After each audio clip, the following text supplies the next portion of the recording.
Hey guys, Robert and Ingrid here, and as if I haven't talked enough about this movie, Ingrid just got over watching Turning Red, and we're going to talk about it. Woohoo! I love the movie! Have I gushed about it enough? Great! Yeah, and what are people complaining about? Well, we'll get to it. We'll get to it. Now, I know I did like a 3.5 hour stream already, but I'm going to be summarizing it again. I was able to get through part of it on my own. Oh, really? Yeah. Well, you make it sound like it's boring when you put it that way. No, I just have ADHD, so my attention span is very variable. So that's why sometimes you're better when you have someone with you, right? Something like that, yeah. Trust me, I know the feeling. It takes me forever to want to get something going, like a reading project or something. Mm-hmm. So yeah, Turning Red, a.k.a. Pixar deciding to tell a movie about puberty. Mm-hmm. Oh, so what did you think? One. Yep, so what did you think about it? I thought it was really charming, and it was definitely...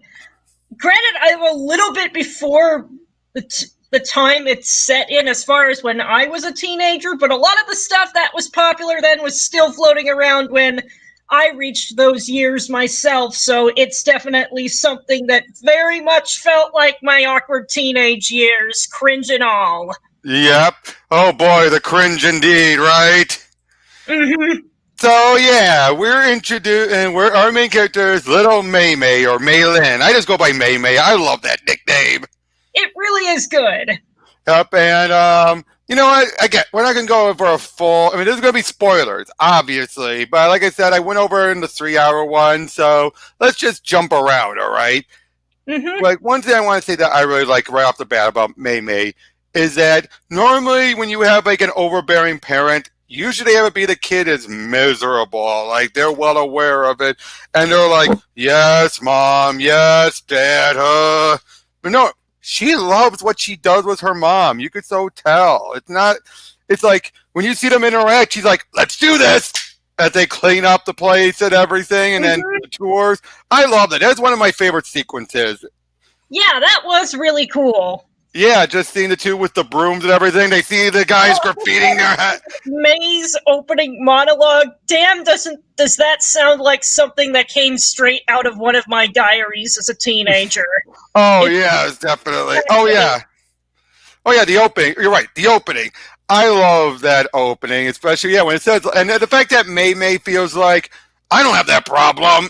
She totally does, but not to the extreme you would think. Mm-hmm. Again, that's what I like about it. It's not a case where it's the overbearing parents that are so overbearing. You know what I mean? It's like they're overbearing in where it counts, but not in all ways. You get what I'm saying? And you can really tell that it's coming from a really well-intentioned place. It's just that, obviously, some stuff gets lost in translation. Exactly. Now, when I had Liana on, she was of the theory that Ming was a first-generation Chinese-Canadian. You could kind of tell, given how she was slipping on some traditions, like letting Mei's floor get under her bed get messy.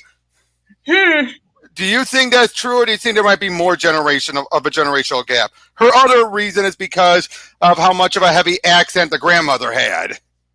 That makes a lot of sense, actually. Yeah, I mean, that is true, though. Is that Ming is played by Sandra Oh, who I think helps steal the show, everything she's in. I love Ming. Yeah, she cuts such an amazing presence whenever she's on the screen. Yeah. It sort of feels like the physical embodiment of, like, the tradition just sort of, like, bearing down. Exactly. And I gotta say, I like how her outfit's basically this little dress with this business coat on it, like right out of the 80s kind of business coat. Mm-hmm. But it suits her. It works for her. Indeed. It's just like, yeah. But yeah, and now again, Mei, she talks to, and that's the other thing I love. When everyone saw the trailers, I thought, oh, she's middle miss, perfect. Oh, and the funny thing is, it's a subversion. Yes, she's an overachiever. Yes, she has all this cool stuff, but most people find her annoying or a nag. Oh, yeah, all of the stuff like, yeah, you're little Miss Goody Two Shoes. Like, you're so good and perfect, I want to smack you in the face. Or even then, she's not all perfect, like with the basketball. Mhm. And or like all about that hustle, am I right? You know what I mean? You're just like, Mei, you're trying too hard. Yeah. Now, here's something else that Liana put into perspective. I did not care for Abby, the Korean girl. I did not like her hard energy, but then Liana made a point saying that she might have ADHD, and I'm like, you know what? That explains a lot.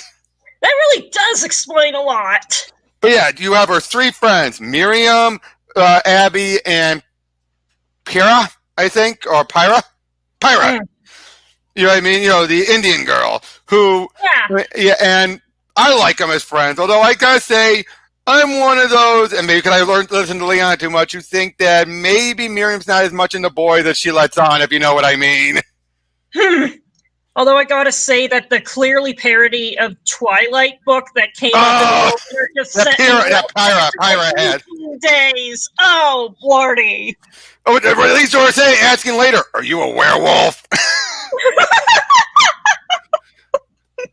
Yeah, but yeah, they're going through all the school and everything. They go through school and all that, and again, when she starts heading, and then they're crushing on this convenience store guy, into which Mei's like, bah! You know what I mean, and all that. And, but it's like, but then here's one of the tips things that really Liana made a good point about, and I don't know if you recall this.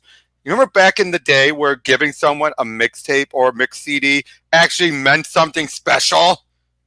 Or are you too young to remember that? I remember burning mixtapes sort of with my friends back in the day. I sort of but do you remember it being special when someone does it for you, or are you too young for that? Because that was a thing. Because if you had I'm aware of that, but it wasn't necessarily something in By your time, it became commonplace. By your time, it became commonplace. In other words. Yeah. Yeah, I recall. I never had it happen to me, but I do recall that, and that would be around the 2000 eras when that would start to fade and become more commonplace. So, again, the fact that Miriam did that just for Mei, makes you wonder, right? I wonder.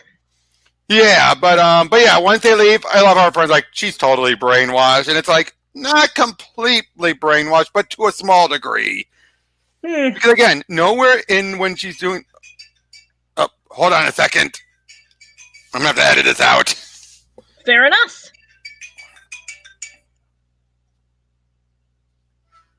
Hi, I'm recording something. Call me back when you're done. All right.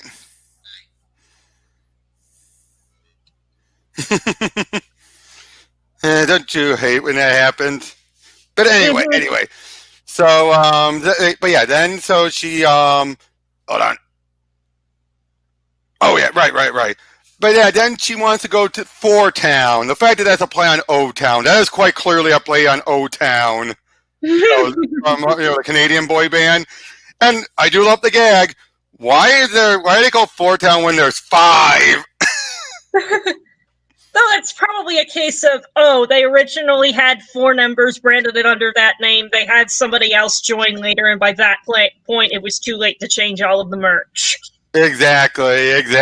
Or at least change the branding and the copyright. Mm-hmm.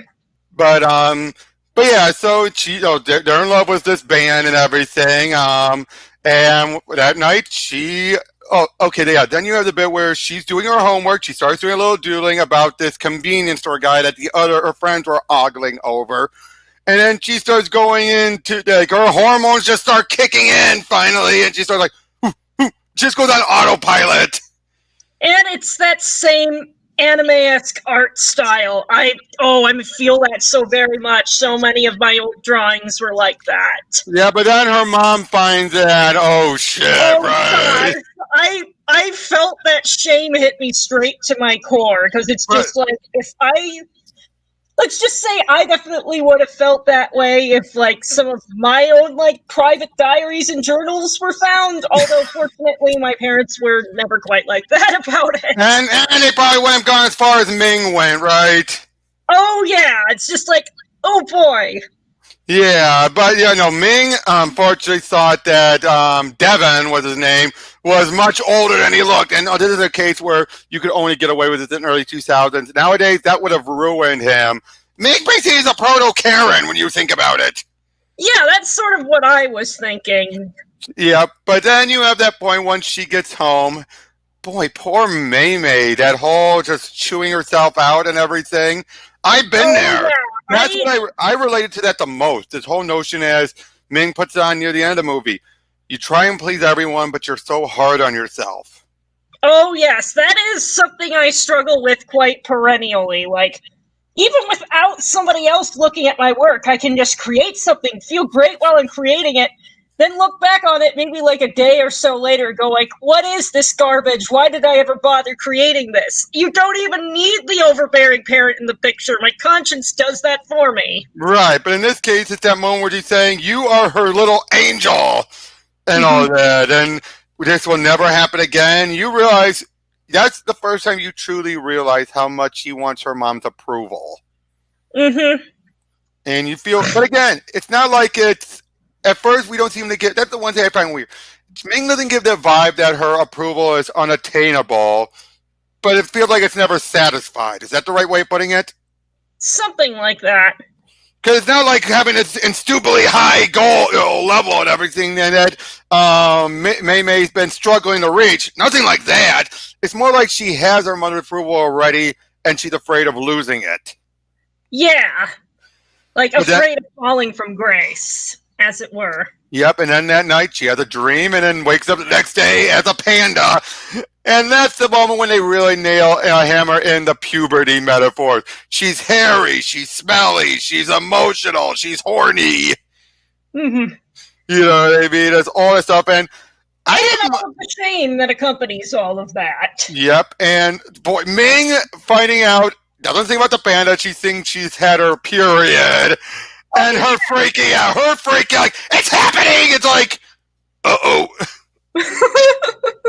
And then she tries to have the talk with her while holding a box of pads and everything. And then she didn't mind that, how she's trying to help her through. Even gives her extra snacks and everything, you know, stuff to help her through the pain and all that. It's just like, aw. She kind of screws it up later. But I also do like how Mei Mei on her own realizes, calm down to return to normal. And then she's like, I just got to go through the rest of my life being calm and neutral. Yeah, that's not going to happen. Yeah, that's not happening. But you can't blame her for thinking that, because that's what, again, I don't know what it's like to be a girl, but I would assume that's what it's like where you have these weird feelings, but you're like, I could go through the day without it. I could go through the day without it. Is that about right? Let's just say I've definitely felt some very moody moods. Right. But yeah, then when she's at school, you have that stuff where she's struggling with it and everything, crushing another guy at school. That kind of goes nowhere. That kind of goes nowhere, actually. You realize that little bit where she crushes on that one guy and it's just like, you never see him again? Oh, yeah. But then her mother, being the helicopter parent that she is, to sneak up to school hoping to give her a box of pants that she had left. And that causes... Oh boy, I felt the secondhand embarrassment of her holding up the box of pads in public. Like, you don't need to tell everybody. Yeah. And the fact that her mother is one of those, like, I pay the taxes for your paycheck. That's, you know, entitlement, like a Karen. But then, yeah, Mei Mei is so embarrassed, she transforms right then and there, and then Ming sees her, no one else does, and then chases her throughout the town, leading to one of my favorite moments when Mei Mei sees Devin, the last time we see him, and she goes, Awooga! I love that little Awooga! It's like, it's a little out of the ordinary, but not too much, right? Mm-hmm. But yeah, but then I gotta say, every time, her voice actress, every time I heard her cry, my heart broke. I definitely felt that too. Especially when she's running into the temple and everything, that you're just like, oh. Damn. And that whole time you're hearing her crying as Ming is running in, saying, her mom's running in, saying like, Mei. Again, that whole moment, you just felt horrible. Mm-hmm. I mean, you know what I mean? And then just in that whole bit, like, run away, you know, like, don't look at me, go away, or stay back. Again, you just wanted to give her a hug, didn't you? Indeed. And then her dad comes in. Oh, I gotta say, I loved Jin. I loved her dad. He was great. But not, you wouldn't know that yet. Mm-hmm. I got this. He's like Greg Universe, wouldn't you say? That's not a bad comparison. Yeah, kind of that kind of guy where you think he's going to be one way and turns out he's a completely different type of dad. Mm-hmm. Of course, until Steven Universe Future kind of put him in more in doubt. We'll not talk about that one, but yeah, then we find out the backstory, which I love the backstory. Oh yeah, the backstory is fantastic, and I absolutely love like the classical ancient Chinese art style that it's presented in. Remind me of something out of Kung Fu Panda. Mm-hmm. But I love how her mother says, like, what used to be a blessing is now an inconvenience. Mm-hmm. I love how she bites her lip then when she does that. Like, she has a smile, like, too. It's like, you're a dork, aren't you, Ming? I just love those moments when Ming has her dorky side, don't you?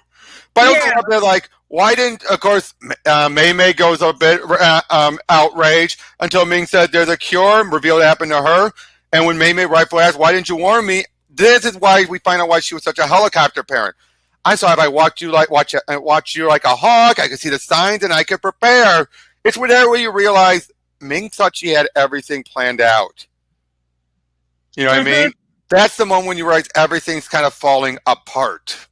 Mm-hmm. You know what I mean? She probably went into saying like, I know exactly what's going to do. Everything's going to go fine. And now she's like, crap, I don't know what I'm doing. Mm-hmm. Yeah, that illusion of control has now been shattered.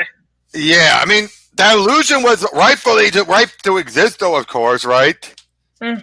It's not like it's a bad conclusion to come to. Mm. Yeah, but of course life has a way of throwing a wrench into our plans when we think we've got things all figured out. Yep, and then, oh boy, when Mei Mei's in her room just trashing it around. Again, didn't you feel bad for her? Yeah, I felt that. Yeah, just her like smashing around the claw marks and everything. You're like, Jesus! It's like, yeah, that's not some minor thing. Yeah, and again, she's just so. As I said on my last stream, she's a mixture of upset and terrified. Mm-hmm. And embarrassed. Yeah. But yeah, then her friends show up and they help her get through it as they find out Four Town is coming. Which we later find out, misunderstanding. Oh, yeah. But we get to that later. And then, so they say, and again, there's just and I just love that how her friends helped her get through it. And then it's through thinking about them that she's able to get through it all. Yeah. I mean, sometimes that's how it goes. Sometimes you just need your friend to get through stuff that your parents can't. Yeah, it's just like, they're great, but sometimes there's something that only somebody on the level of a peer can relate to. Exactly. And they're able to get her. Now, I gotta ask you this. First of all, what did you think about the whole your second place, second grade spelling bee trophy, and medal? I cracked up at that. I feel the sentiment behind that, but fortunately, I feel like I was always an A, but never quite an A+ student, and my parents wouldn't kill me over a B. Now, what did you expect the kittens to be in the box? Were you expecting that? Or were you expecting something else embarrassing? I had a couple of ideas, but the way they rendered the kittens was just so... Oh, I know! You're just like, woo! I'd fail that test for sure. I love cats. You know I love cats. I know. Where's Trouble at? He's sat on a pillow on the dining room table. Point made. Case in point. But yeah, seriously, they were just so adorable. And the fact that was like the ultimate test and they passed and she passed it. Mm-hmm. But then she tried to get her parents to get her tickets to Fort Town. And I just love how we don't even know what her presentation was. We just saw the ending. Yeah, and it's just like... And she's wearing her mother's... pretty easily there. And she's wearing her mother's, suit jacket and holding these sparklers and everything. It's just like... But her mother's just like, no. Mm-hmm. And then how, again, we get a hint of her being a bit more of a a pubescent, teenager going like, ugh, with the eye roll and everything. And her mother was like, what was that look? Now, this is when her Jin is the most henpecked husband, like, wouldn't you say, with the scene? Yeah. But that's that whole, like, and $200? Who do they think they are? Celine Dion? I cracked up at that, just the way she just said that with her hand, just like, Celine Dion? But then, one of my favorite moments, the phone rings, Jin answered it, like, what was that look? Her looking at her own mother. It's your mother. I'm right here! Oh, yeah. She's just... I love that. They're like, I'm right here! It's just like, yes, this just most primal fear. I know, like, hey, Mom! You're just like, oh, crap. I've brought in reinforcements. No, I can really... I got it. Click. Again, Ming, this is the reason why I keep on saying Sandra Oh stole the show. Yeah. Nothing again. No, and I love the actress doing Mei Mei. I love her. Mm-hmm. I mean, she was just a temp voice, right? Oh, Originally, she was just a temp voice, but they loved her so much they brought her on. Yep. And she's 12. Oh, damn, that is really good. So when they recorded, so she was younger than Mei Mei. That's neat. Yeah. So, then of course they decide let's hustle. After they get some inspiration, they decide let's hustle the panda for the money. Forget mom and dad. Let's just go on our own. And I gotta say, the panda hustles when things dragged. Would you agree with that? Like, that's one of the ones where I would fast forward or skip right through it if I have it on Blu-ray. I didn't mind it too much. Oh, no, it's fine for the first watching. I'm just saying for subsequent watchings.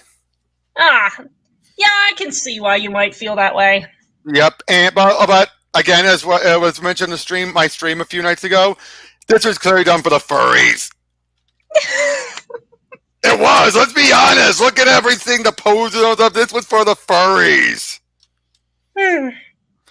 But yeah, so they soon get barely enough money, and then this guy Tyler, or Evil Tyler, as they called him, it's like, hey, I'll tell your mom you're hustling the panda unless you come to my birthday party.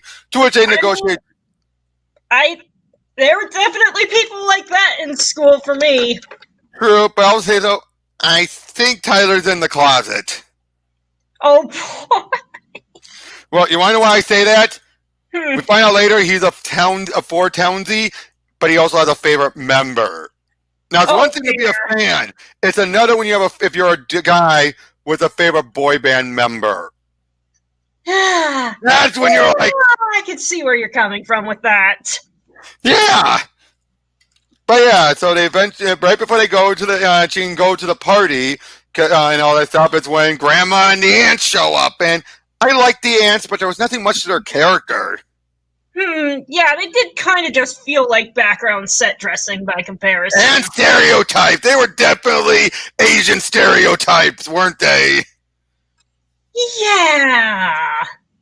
But Grandma, though, I liked how you kept thinking she was going to be this tyrant, but she wasn't. Yeah. And by this point, we start to find out a bit more about Ming's panda without knowing too much. We find out from Jin that it was big and nearly destroyed half the temple. Really, I think, given what we later find out, that's a shock that it was only half. Yeah. We find out that in fact, she and the mom had a big fight over him. The grandmother did not approve. Aww. Didn't you get that part? Yeah, I saw that. Yeah, and I just love that. Like, your mother was incredible and all that. You're just like, aw, those two really do love each other. Indeed. Then, but so she decides, and so she decides, I'm gonna sneak out anyway. But after she finds out that Abby got the date wrong, it's not going to be the week before the ritual that would seal away her panda. It's the day of. Oh boy! And then Tyler decided to be a bit of a jerk. I mean, I don't fully blame him. You know what I mean? Especially with how Mei Mei reacts. Indeed. I felt terrified for him. He didn't deserve that. Yeah. And then the cat's out of the bag. But then, what do you think about Ming putting the blame on her friends?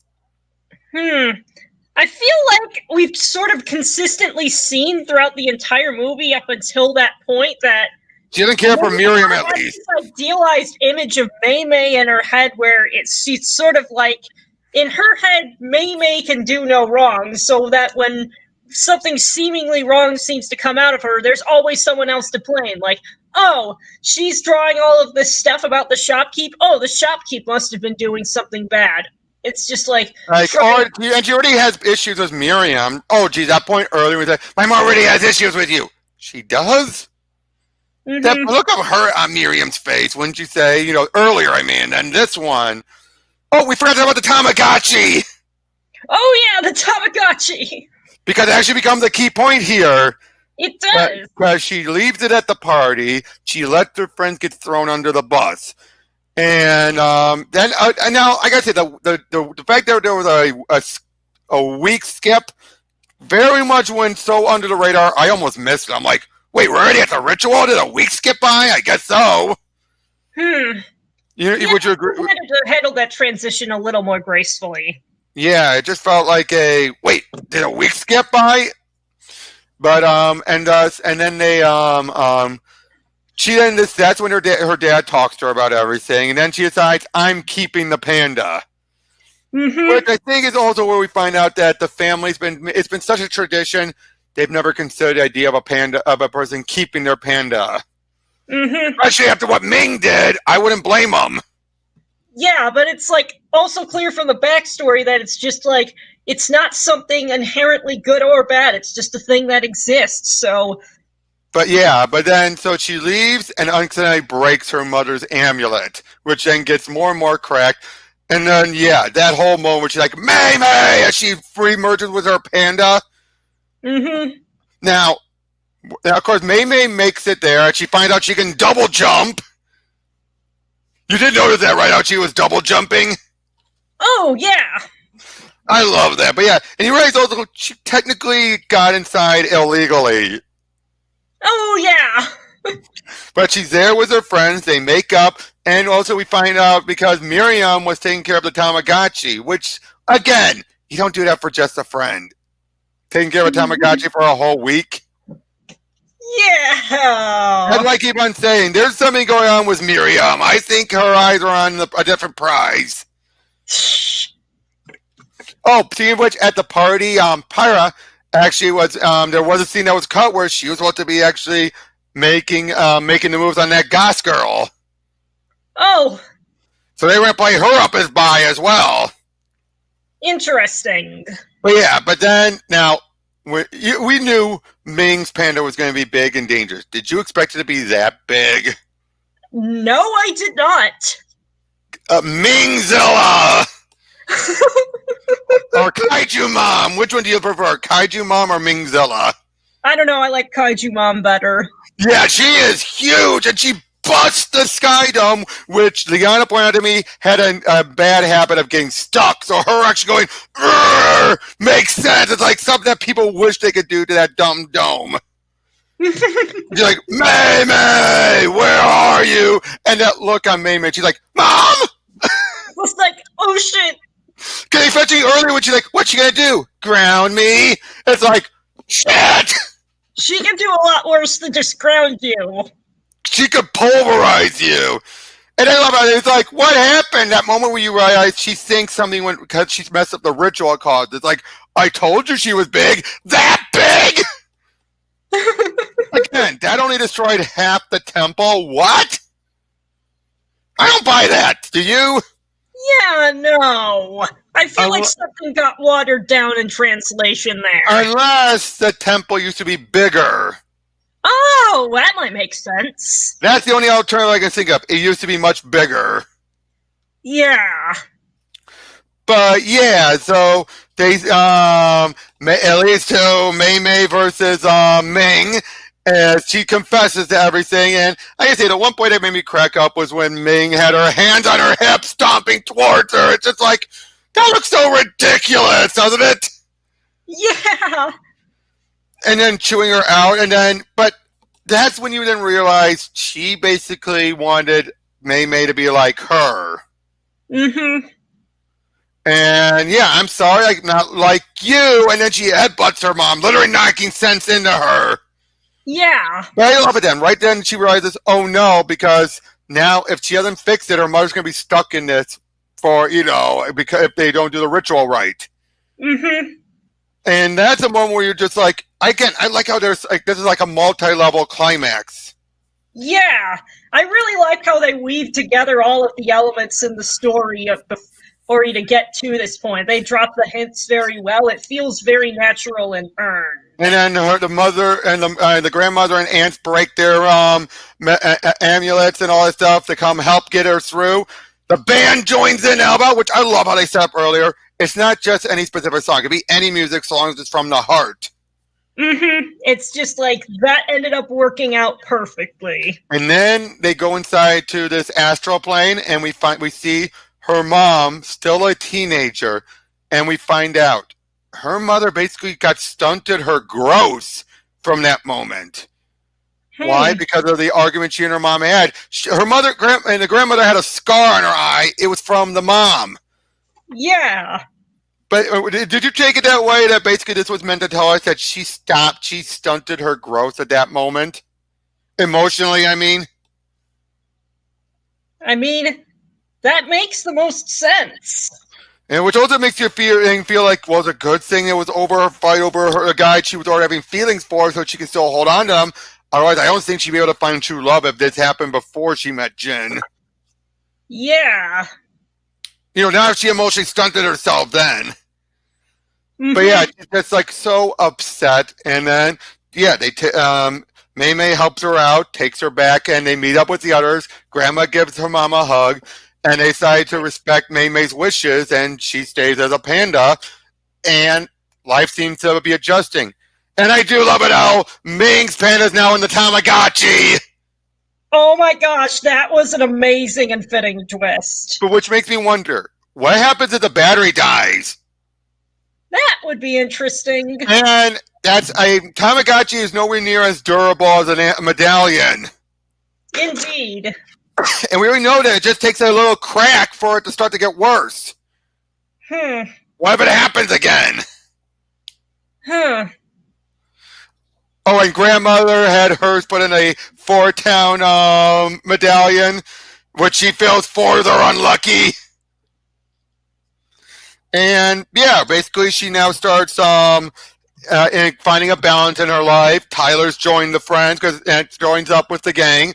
Her dad's going to help out so she can go and do stuff with her friends. Her mother has to pay back all the damages. I love that, did you? I did like the callback of just sort of like the diagram that they did for the hustle thing, except now it's like, a fundraising thing for that. And 100 million, whatever Canadian money it is. That you're just like, what? Oh shit! Right. Mm-hmm. But yeah, and it just ends until we have the little stinger where it turns out her dad's a 4-townie. That was adorable. But yeah, overall though, this was such a good movie.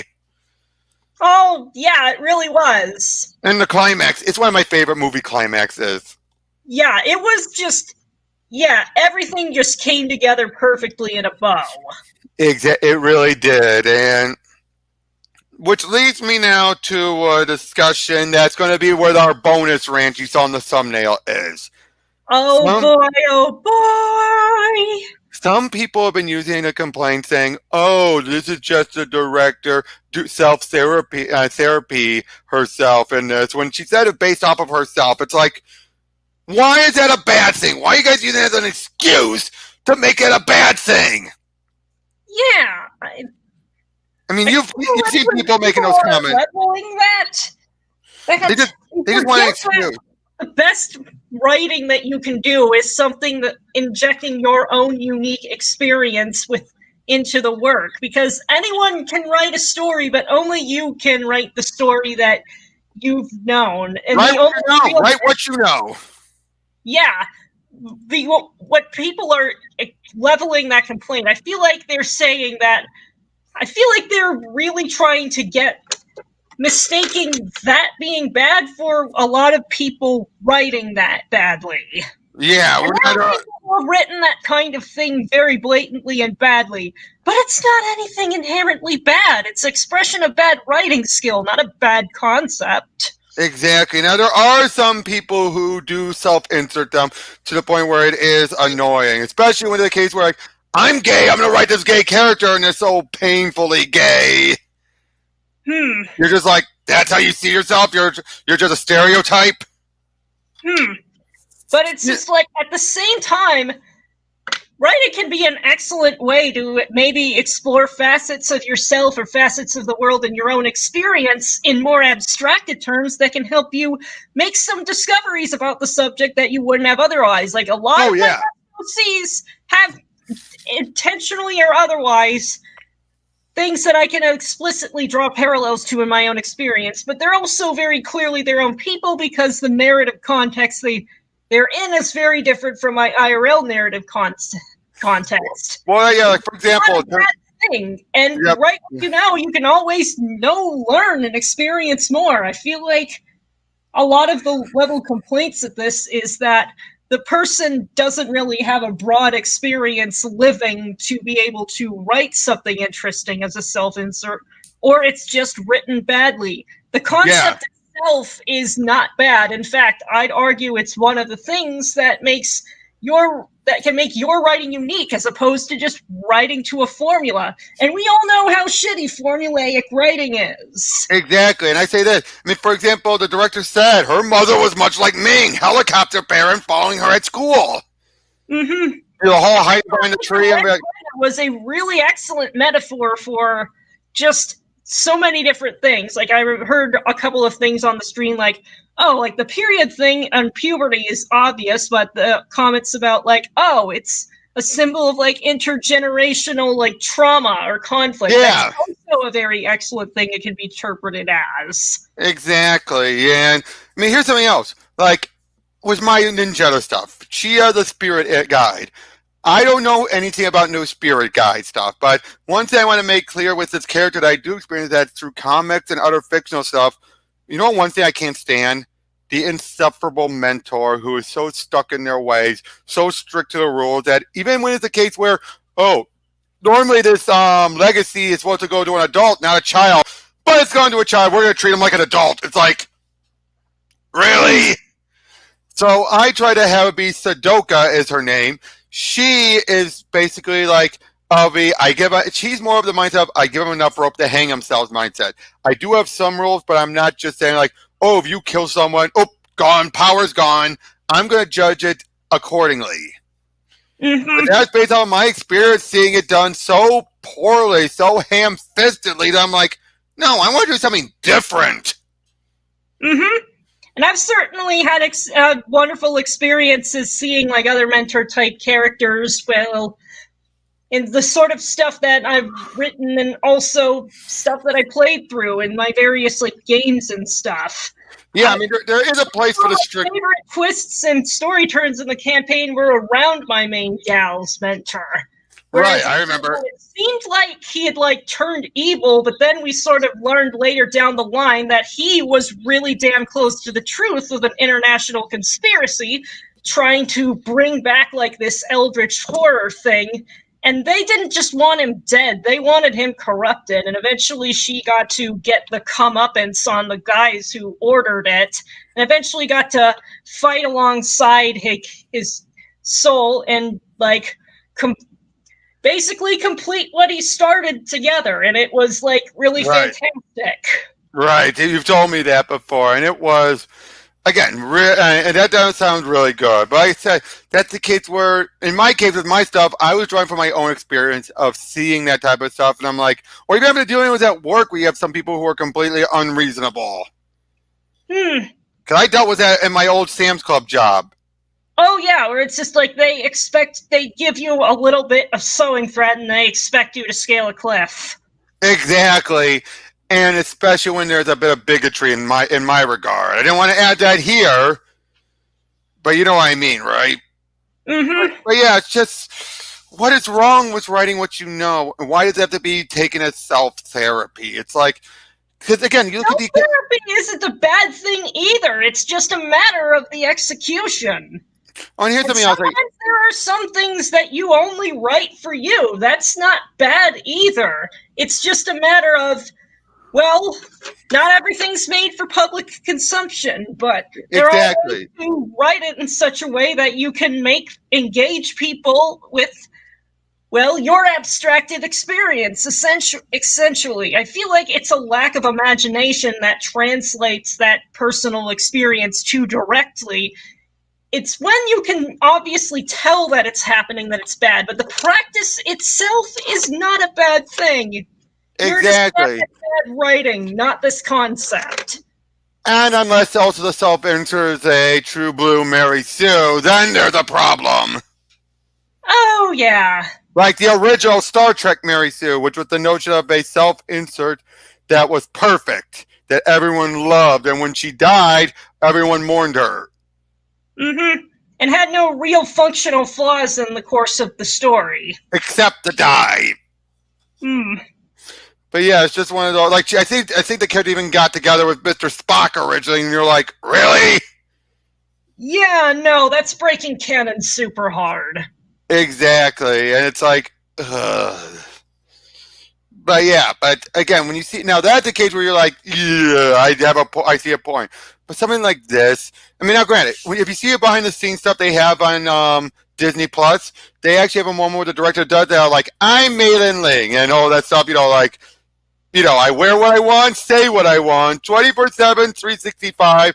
Yeah, she actually does something just like that, and it's like, okay, you can see a lot of herself in Mei. Mm-hmm. But again, you know who else had a lot of stuff from the director put into him? Luke freaking Skywalker. Exactly. The fact that originally... It's not unilaterally bad. It's just how you use it. And it's something that's very easy to do badly because there can be a lot of ego involved. Right. But the other thing I gotta say is, why is it so many people are being like, I don't want this movie teaching my kid about periods or puberty? It's like, it's not teaching them. Era's making a couple of jokes about it that you won't really get unless you know about it already. Exactly, and or you would spelled out for you. You want them to just go forever without learning it? It's gonna happen eventually. It's a natural thing. But overall, sorry. Yeah. Go ahead. No, go ahead. Go ahead. Yeah, there's a lot of things I disagree with modern feminists on, but the whole stigmatization around periods being stupid is one thing they have right. Yeah. But anyway, this movie, again, I give this movie like a 9. I was thinking roughly along the lines of an 8.5 to a 9. Yeah, it was... There need to be more movies like this one, really. Yeah, now, is it have we seen a coming-of-age story for a teenage boy? How many times? Way too many times! Too many you can't even count. But of course, people are saying, oh, boy, I've seen this on Twitter, too. People saying... Oh, what's next? We could see a guy going through puberty. You do it all the time. How many now there are man stories are there? How many coming of age stories for boys are there? Way too much. How many for girls? Not that many compared to boys. Mm-hmm. But now I'll say this though: is it as good as Encanto? No. Would you agree with that? Fine movie. Yes, definitely. How would you compare it to Luca? I've not actually seen Luca. Me neither, so that's why I was asking. All right. So, yeah, though, overall, again, I still recommend go out and see it. And, yeah, we got our rant in as well. Yeah, now, if you don't mind, I think I've got a PS4 with Elden Ring in it calling my name again. And, hey, next time, once we're done with the Godzilla stuff, hopefully, we'll be getting to, maybe we might do something sooner, but at the very least, we're going to definitely be seeing Sonic 2 when it comes out. Oh, yes, I am so looking forward to that trailer! I mean, Super Robotnik! Did you see that in the trailer? I've not gotten around to seeing it yet, but yeah, I've seen some clips of it, and wow. Yep. All right, so catch you guys later.